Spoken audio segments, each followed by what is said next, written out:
안녕하세요. 신영걸 교수입니다. 11장 지분, 상품과 자본의 세 번째 시간인데요. 마지막 시간입니다. 나머지 이야기를 다 끝내겠습니다. 기타 포괄손익 누계액인데요. 이미 기타 포괄손익이라는 과목을 1장부터 11장까지 오는 사이에 몇 가지를 봤습니다. 그리고 3장 재무제표 표시에서 총포괄손익이라는 것도 이미 설명을 했었죠. 자, 보세요. 여기 빨간 색깔. 수익에서 비용을 뺀 걸 총포괄손익이라고 합니다. IFRS는. 다만 포괄손익 계산서에 표시를 할 때 총포괄손익은 당기 순손익을 구성하는 수익비용, 기타 포괄손익을 구성하는 수익비용으로 구분해서 표시하자. 이런 이야기죠. 다시 보면은 총포괄손익은 일정 기간 동안 주주와의 자본거래를 제외한 모든 거래나 사건에서, 즉 손익거래에서 발생한 순자산 변동이라고 보면 되죠. 결국 총포괄손익은 자본거래를 제외한 거래에서 발생한 순자산 변동을 의미합니다. 당기 발생액이 기타 포괄손익이고요. 그것들이 계속해서 재무상태표에 기타 포괄손익 누계액 파트에 들어가는 거죠. 이 안에 각 계정으로 표시를 하면 되겠습니다. 표 3에 기타 포괄손익의 종류와 재분류 조정 해당 여부가 나오는데요. 이 표는 3장에서도 있었죠. 지금 중급회계 1장부터 11장까지 오는 동안에 우리가 배웠던 게 여기까지입니다. 네 가지. 확정급여제도의 재측정 요소, 기능통화, 표시통화가 뭐 다른 경우 이런 게 이제 중급회계 하권, 중급회계 2에서 할 거고요. 나머지가 고급회계에서 다룰 내용입니다. 재분류가 되느냐 안 되느냐 뭐 이런 것들이 또 중요하죠. 페어밸류 사이 금융자산의 공정가치 평가 손익만 당기손익 재분류가 됐고 나머지는 재분류가 안 됐습니다. 다시 한번 정리를 복습하면서 하시기 바라고요. 이익잉여금입니다.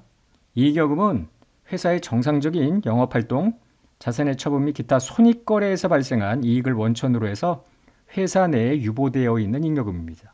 즉 당기순이익의 누적치라고 보면 되죠. 누적된 당기순이익. 다만 배당 등 사회유출이 있으면 그것만큼 빠졌겠죠. 잉여금을 자본잉여금, 이익여금으로 구분하는 이유는 이익잉여금을 원천으로 해서 사회유출, 배당 등에 사용하기 위함이죠. 자본잉여금은 자본거래에서 발생한 차익이기 때문에 원칙적으로는 회사 마음대로 사회유출하는 것이 제한이 되어야 되죠. 이익잉여금의 종류로는 법정적립금, 임의적립금, 미처분 이익잉여금 이렇게 세 가지가 있는데요. 먼저 법정적립금입니다. 법에서 회사 마음대로 사유유출하지 말고 반드시 유보를 시켜라 이런 이야기입니다. 상법에 따라 주식회사는 자본금의 반에 달할 때까지 매 결산기에 주식배당을 제외한 이익배당, 즉 현금배당이나 현물배당이 있을 경우에 10% 이상을 이익준비금으로 적립하라는 겁니다. 즉 당기순이익 100%를 모두 다 배당으로 쓸 수는 없어요. 예를 들어 100만큼이 당기순이익이야. 첫 해. 이거를 몽땅 배당을 하게 되면은 요 이익배당의 10분의 1 이상 법정적립금을 유보하라는 상법을 위배하는 거죠. 상법 위배는 굉장히 페널티가 큽니다. 형사법에 걸리는 거죠. 이건 민사가 아니라. 따라서 100 곱하기 110분의 10만큼을 이익준비금으로 최소한 잘라놓고 나머지만 배당을 해야 돼요. 분계는 이렇습니다. 대변의 미처분 이익여금을 이익준비금으로 되돌리는 건데 이것도 이익여금의 한 종류이겠으나 얘는 회사가 마음대로 사유출할 수 있지만 이익준비금은 철저하게 제한이 되죠. 이익준비금 이외에도 선물거래 책임준비금과 같은 법정적립금이 있습니다. 이익준비금과 같은 이런 법정적립금은 함부로 사유출할 수는 없고요. 무상증자에 사용하거나 지난 시간에 이야기한 미처리 결손금하고 상계하는 결손보전 이 두 가지에 사용할 수 있고요. 또 일정 조건을 만족하는 경우에 배당 재원으로 사용할 수 있는 것은 지난 시간에 무슨 이야기를 했냐면 자본잉여금이나 법정적립금의 합계가 자본금의 1.5배를 초과하는 경우에 그 초과 금액만큼을 배당할 수 있다고 했었죠. 임의적립금은 법정적립금과 달리 법에서 정한 게 아니라 회사가 자발적으로 사유출하지 말고 기업 내부에 유보해 놓아라 이런 이야기입니다. 정관이나 주총 결의에 의해서 이익잉여금 중 사내에 유보한 이익잉여금입니다. 주주들은 일단은 자기네들한테 다 배당을 하라고 주주총회에서 요구를 하겠죠. 그러나 벌어놓은 이익을 모두 다 배당으로 사유출하면은 뭘 갖고 재투자를 하겠습니까? 다음 연도에. 그래서 주주총회에서 경영진이 주주들을 설득을 시켜야죠. 아, 이거만큼은 우리가 다음 연도에 뭔가 사업 확장 등 재투자에 사용해야 되니 유보를 해놓겠다. 그때 이제 확실하게 배당을 못하도록 임의적립금을 적립을 해버리는 겁니다. 미처분 이의결금 죽이고 임의적립금.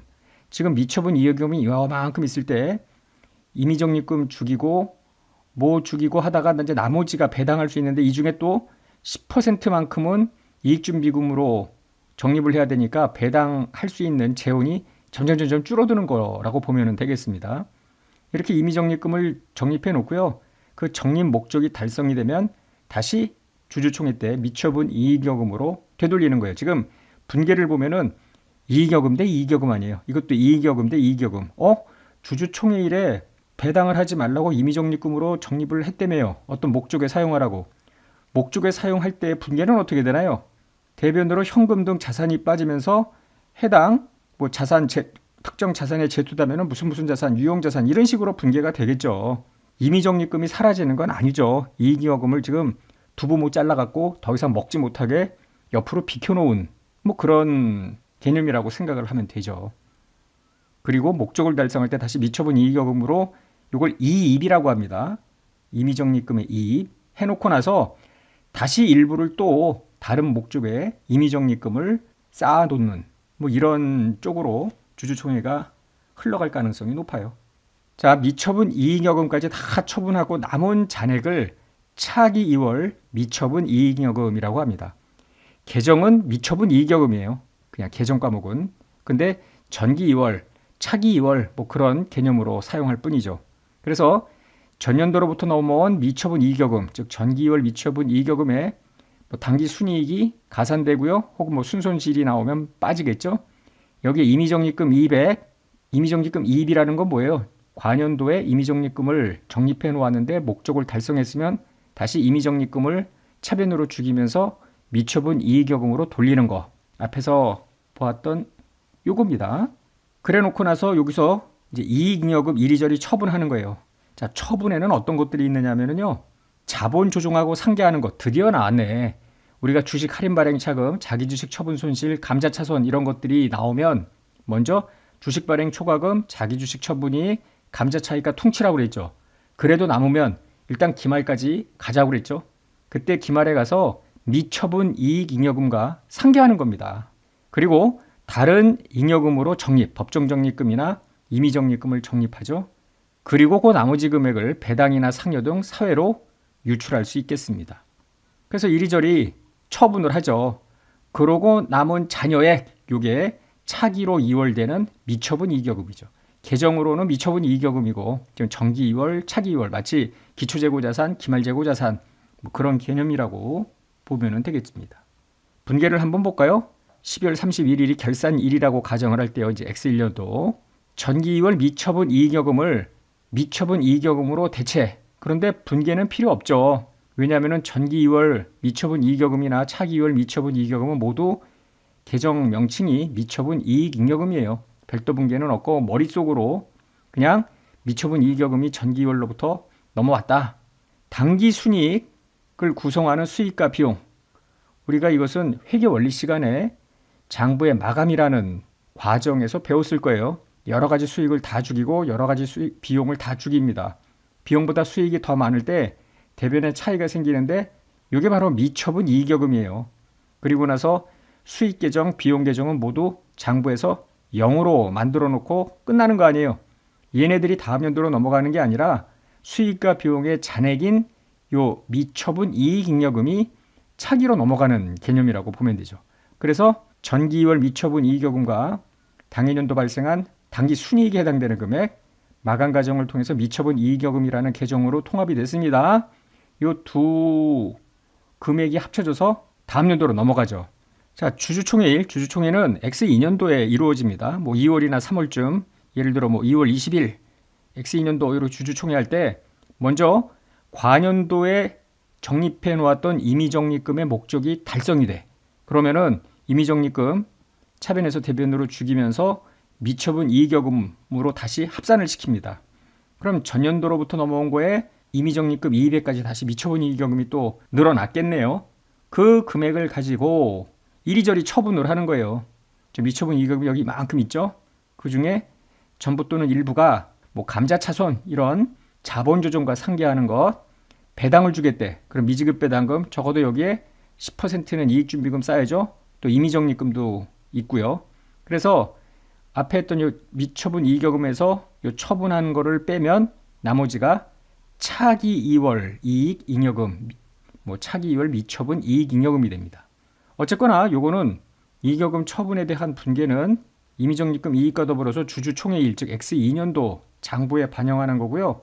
우리가 보는 재무상태표는 바로 주주총회 전, 즉 처분하기 전에 미처분 이익 잉여금이 재무상태표에 보여지는 것뿐입니다. 예제 9번 보겠습니다. 이익여금 처분 과정인데요. 다음은 갑회사의 1년도 12월 말 보고기간 말인데요. 재무상태표 일부래요. 그래서 이익여금 계정을 보니 이익준비금도 있고 임의적립금, 미처분 이익여금. 지금 1년도 말이니까 아직 주주총회 전이고요. 이 미처분 이익잉여금 여기에는 이미 당기 순이익이 반영된 상태죠. 결산 과정을 거쳐서 그리고 나서 다음 연도에 주주총회 때 요 15만 원에 뭐 임의적립금 이익이 혹시 들어갈지도 모르고요. 하여튼 요 금액을 가지고 이리저리 이제 나누어서 배분이 되는 거죠. 갑회사의 1년도 당기순이익은 10만 원이다. 이미 10만 원이 원에 들어갔다고 보면 되겠고요. 1년도 재무제표에 대한 결산 승인은 다음 연도 2월 20일에 개최된 주주총회에서 이루어졌대. 그리고 다음과 같이 주주총회에 결의가 있었다라는 겁니다. 예상한 대로 임의적립금 이익 3만, 요 3만 요것이 목적을 달성해서 임의적립금이 미처분 이익여금으로 대체되는 겁니다. 여기까지 일단 미처분 이익여금이 확정이 되고요. 여기가 이제 처분이죠. 임의적립금을 적립하고요. 감자차손하고 상계를 하고요. 현금 배당도 주겠대. 이때 적어도 요 현금 배당금의 10분의 1 이상을 이익준비금으로 적립을 해야죠. 법정 최소금액이라고 했습니다. 따라서 8천까지 이익준비금을 설정해야 되죠. 자, 물음은 X2년 2월 20일에 해야 될 처분에 대한 분계를 하고 이 같은 날짜에 만약에 재무상태표를 작성한다면 표시될 이익준비금, 임의적립금, 미처분 이익여금의 잔액을 각각 계산해보자는 것이죠. 그러면 2년도 2월 20일 주총에서 할 일, 자, 임의적립금 이익부터 분계해야죠. 임의적립금 3만 죽이면서 미처분 이익여금. 전기로부터 넘어온 미처분 이익여금이 얼마예요? 요거네 15만. 여기에 15만에는 당기순이익이 포함된 겁니다.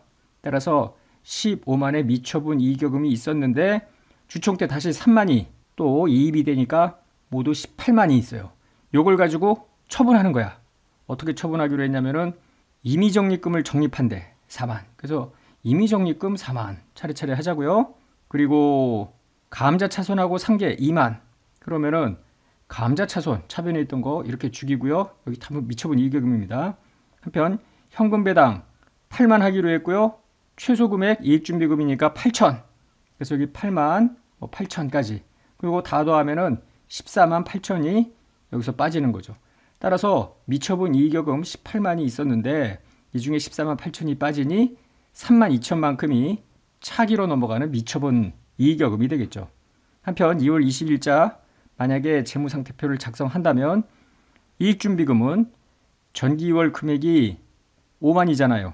그런데 이번 주총에서 이익준비금을 8천 더 적립을 하니까 5만 8천이 됐고요. 임의적립금은 전기 2월 금액이 3만인데 주총 때 3만을 모두 이입해서 사라지고 새롭게 임의적립금을 4만만큼 적립을 하니 4만이 됐겠죠. 뭐 썩 어렵지 않고 드디어 우리가 결산일에 이익여금 처분할 때 여러 가지 자본조정 마이너스 계정을 처분한다. 그 뜻을 알겠죠? 이렇게 뭐 감자차손이든 자기주식 처분 손실, 주식 할인 발행 차금 등의 요때 다 상계가 되는 거예요. 미처분 이익여금하고.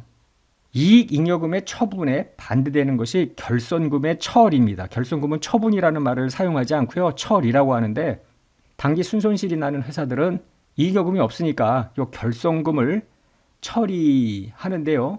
반드시 해야 되는 건 아니고 이거는 해도 되고 안 해도 되고 주총에서 결의대로 나가는 겁니다.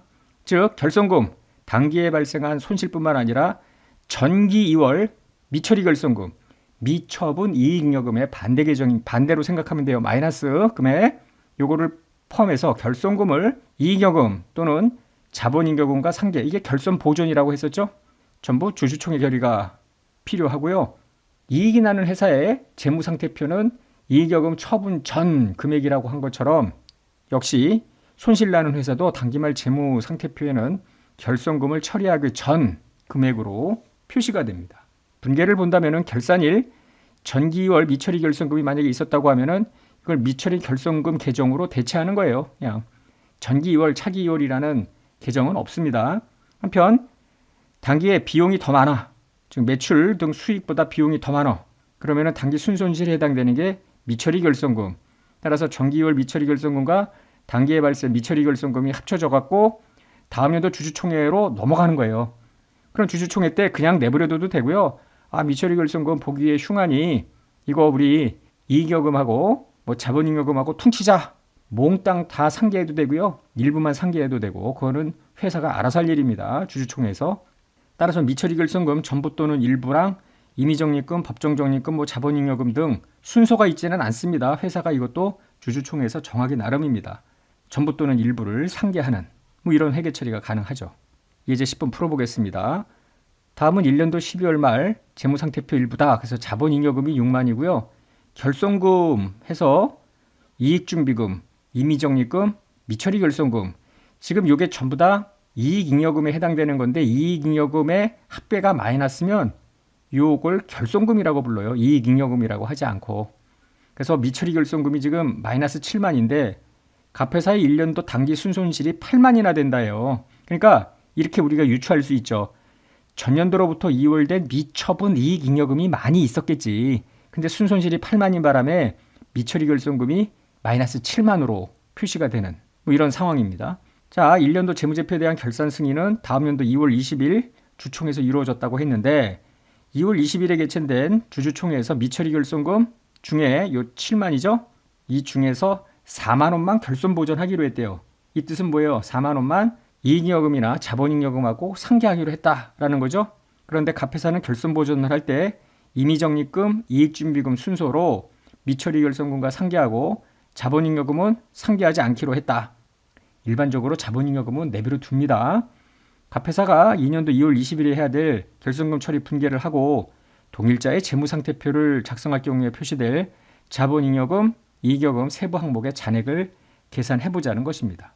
그러면 자, 당기 순손실 8만 원 이미 미처리 결손금 7만에 들어간 거 이야기가 됐습니다. 자, 2년도 2월 20날 임의적립금 이익 같은 거 없고요. 바로 결손금을 4만만큼 죽이기로 했습니다. 그래서 미처리 결손금 차변에서 대변으로 죽이면서 임의적립금은 보니까 2만 원이 있네. 그리고 나머지 이익준비금 3만 원 중 2만 원. 그래서 모두 4만 원까지 죽이면 끝나는 거죠. 그렇기 때문에 자본잉여금은 하나도 미처리 결손금에 손을 대지 않았으니 그대로 6만이 오롯이 남아있고요. 이익준비금은 3만에서 2만을 죽였으니까 만만큼 남아있고요. 임의적립금은 다 죽었네. 그리고 차기로 넘어가는 미처리 결손금은 마이너스 7만에서 지금 4만이 죽었으니까 3만의 미처리 결손금이 남게 됩니다. 자, 배당금액 계산하고 배당의 회계 처리를 한번 보는데요. 일단 배당 관련 일자 뭐 크게 중요한 건 아닙니다. 문제 풀 때 배당 기준일이라는 것은 주주가 기준에 계속 바뀌는 거 아닙니까? 그래서 어느 특정 날짜를 기준으로 해서 그때 주주한테 배당의 권리가 있다고 특정한 날입니다. 상장 주식 같은 경우에는 주주명부 폐쇄일이고요. 배당 결의는 주주총회에서 이루어지고요. 한 달쯤 후에 배당이 지급이 됩니다. 배당 기산일은 배당금 계산의 시초가 되는 날인데 이런 거죠. 지금 주주가 언제든 아무 때나 주주가 될 수 있을 거 아니에요. 여기 1월 1일부터 12월 31일이라고 할 때 누구는 한 9달 동안 주주야. 누구는 뭐 12월 막판에 주주였을 수도 있잖아요. 보유기간에 상관없이 모두 1년치 배당금을 다 주는 거죠. 이때 구주는 이렇고요. 만약에 유상 신주가 여기서 뭐 6월 1일 날 신주가 발행이 됐어. 그럼 그 주주에 대해서는 7개월치만 배당을 주느냐? 꼭 그런 건 아니고요. 유상신주 기산일을 사업년도 초로 정관으로 정할 수 있는데 전부 다 이렇게 하고 있습니다. 구주, 신주 구분 없이 모두 다 배당 기산일은 연초로 소급해서 1년치 배당을 다 주죠. 지금 배당 가능 이익인데요. 배당 가능 이익은 회계 기준에 있는 용어가 아니고 상법에 있습니다. 이미 배당 가능 이익은 지난 시간에 한번 언급이 됐었죠. 배당 가능 이익 범위 내에서 자기 주식을 취득할 수 있는 뭐 그런 규정이 있었는데요. 역시 배당 가능 이익 범위 내에서만 주주한테 배당을 할 수 있어요. 그렇지 않고 상법이 이걸 규제를 안 하면은 회사에 있는 거 없는 거 전부 다 주주들이 빼갈 거 아닙니까? 상법에서 정하는 배당 가능 이익은 자산에서 부채를 뺀 다음에 그럼 요게 자산에서 부채를 빼니까 재무상태표에 자본 총계겠네. 거기서 자본금을 빼고요. 자본 준비금을 빼래요. 자본 준비금은 또 뭐야? 회계 기준에는 자본 잉여금인데 상법은 자본 준비금이라는 표현을 써요. 자본 준비금은 회계에서의 자본 잉여금과 동의어로 생각해도 되겠습니다. 이익 준비금도 빼래요. 이익 준비금 오늘 했죠? 법정 적립금 중에 하나. 한편 대통령령으로 정하는 미실현 이익. 이익은 이익인데 돈이 들어오는 이익이 아니야. 미실현 이익. 그거는 당연히 빼야 되겠죠. 미실현 이익만큼 마치 돈이 들어온 것처럼 이익으로 보고 배당을 해버리면은 큰일 아닙니까? 이때 이제 대통령령으로 정하는 미실현 이익이 특정되어 있지 않아요. 하여튼 여기에 대해서 상당히 많은 악유가 있습니다. 이견이 많다는 이야기예요. 어쨌거나 국제계 기준이나 일반 기준은 배당 가능 이익을 규정하고 있지 않습니다. 그렇다면 이익여금 처분계산서라는 그 양식을 재무제표 주석으로 공시를 하는데 거기에는 전기 2월 미처분 이익여금이 있죠. 거기에 임의적립금 200, 요 합계를 배당 가능 이익이라고 보통 회계에서 생각을 하는데 상법상 요 배당 가능 이익 계산액 갖고는 완전히 다른 금액이에요. 그래서 제가 요번에 책을 개정을 하면서 배당 가능 이익과 관련된 예제도 전부 빼버렸습니다. 왜냐하면은 그 전에 책은 요 미처분 이익여금과 임의적립금 200을 깨를 가지고 배당 가능 이익이라고 설명을 했는데 상법상 배당 가능 이익하고는 엄연히 다르기 때문에 아예 배당 가능 이익과 관련된 내용들을 모두 삭제했습니다. 따라서 최대 배당 가능 이익이라는 용어도 상법에는 규정되어 있지 않은데요. 과거에 세무사 시험에서 최대 배당 가능 이익은 얼마인가? 뭐 이런 식의 문제가 나온 적도 있지만 좀 지양을 해야 되지 않을까라는 생각을 합니다. 뭐 이런 용어 자체가 없으니까 그렇습니다. 간혹 뭐 공무원 시험 같은 경우에 나오는 문제가 이런 거예요. 전체 배당의 재원 중에 우선주주하고 보통주주가 얼마씩 가져가느냐 이렇게 이제 계산을 요구하는 문제가 출제가 되기도 합니다. 뭐 회계사 시험에는 거의 나오지는 않고요. 이때 우선주 성격이 누적적이냐 비누적적이냐 참가적이냐 비참가적이냐에 따라서 전체 배당 재원을 보통주하고 우선주한테 나눠 갖는 금액이 좀 달라집니다. 한편 부분 참가라는 것도 있는데요. 이런 것들을 잠시 후에 예제를 통해서 한번 살펴보겠습니다. 먼저 배당은 어떻게 계산하냐면요. 기본 배당금을 먼저 계산을 합니다. 즉 전체 배당 가능액이 있을 때 기본 배당금은 우선주 배당금, 자본금에다가 즉 액면금액의 배당률을 곱합니다. 배당률은 사전에 결정되어 있거나 주주총회에서 결정을 해요. 배당의 횟수라는 건데 이거는 누적적 우선주일 때 과거 지급하지 않고 연체된 그 횟수를 곱하는 거고요. 비누적적이면 그냥 배당 횟수는 1이라고 보면 되겠습니다. 그래서 우선주가 먼저 가져가고요. 보통주 자본금의 배당률 곱한 것만큼 보통주가 가져가면 전체 배당 가능액에서 먼저 기본 배당금을 빼면 이게 잔여 배당금이 되잖아요. 이거를 다시 우선주하고 보통주가 나눠 가질 수가 있겠는데 만약에 우선주가 비참가적이야. 그러면 이거는 모두 보통주가 가져가는 거예요. 참가적일 때만 우선주하고 보통주가 나눠 갖는 건데 완전 참가와 부분 참가가 있습니다. 완전 참가일 때는 잔여 배당금을 보통주 자본금, 우선주 자본금 두 개 더한 걸 분모로 하고요. 분자에 우선주 자본금, 보통주 자본금의 비율대로 나눠 갖는 겁니다. 반면에 부분 참가적일 때는 어떻게 하냐면은 우선주 배당금을 먼저 가져가되 부분 참가 배당률 마이너스 기본 배당률이 요겁니다. 기본 배당률을 초과하는 부분 참가 배당률만큼 먼저 가져가고 나머지를 보통주가 가져갑니다. 다만 이때 요 금액이 굉장히 커질 수도 있기 때문에 완전 참가 우선주를 가져갔을 때 배분보다 더 많이 가져갈 수는 없다는 거죠. 그걸 한도로 한다. 아우, 뭐 말로만 하니까 무슨 말인지 모르죠? 문제 하나 풀어보면은 금방 알 수 있어요. 예제 11번. 3년도 12월 말 현재 회사의 발행 주식수. 자, 보통주는 액면 2,000원, 발행 주식수 4,000주. 우선주는 역시 액면 2,000원에 발행 주식수 1,000주입니다. 액면 금액이요. 우선주하고 보통주는 반드시 같아야 돼요. 보통주는 2,000원인데 우선주는 1,000원. 이런 거는 있을 수 없습니다. 법에서 금지하고 있으니까. 자, 우선주에 대해서는 1년도, 2년도 배당 가능 이익이 부족해서 배당을 지금 못했대. 지금이 3년도죠. X 3년도에는 모두 90만 원의 현금 배당을 계획하고 있는데 보통주 배당률은 5%, 우선주 배당률은 1%포인트가 더 높네요. 보통 이렇습니다. 조금 더 높아요. 이렇게 계획을 하고 있을 때 3년도 총 배당금 90만 원을 보통주하고 우선주로 나누어서 배분을 해보자. 우선주가 비누적 비참가, 비누적 완전 참가, 누적 완전 참가, 우선주가 누적인데 7% 부분 참가, 이렇게 다양한 경우로 나누어서 한번 보자는 거죠. 먼저 우선주가 비누적 비참가래요. 그러면 우선주 자본금이 200만 원, 보통주 자본금은 액면 금액의 발행 주식수 곱한 거예요. 거기에 각각 6%, 5% 곱해서 12만 원, 40만 원이 나와요.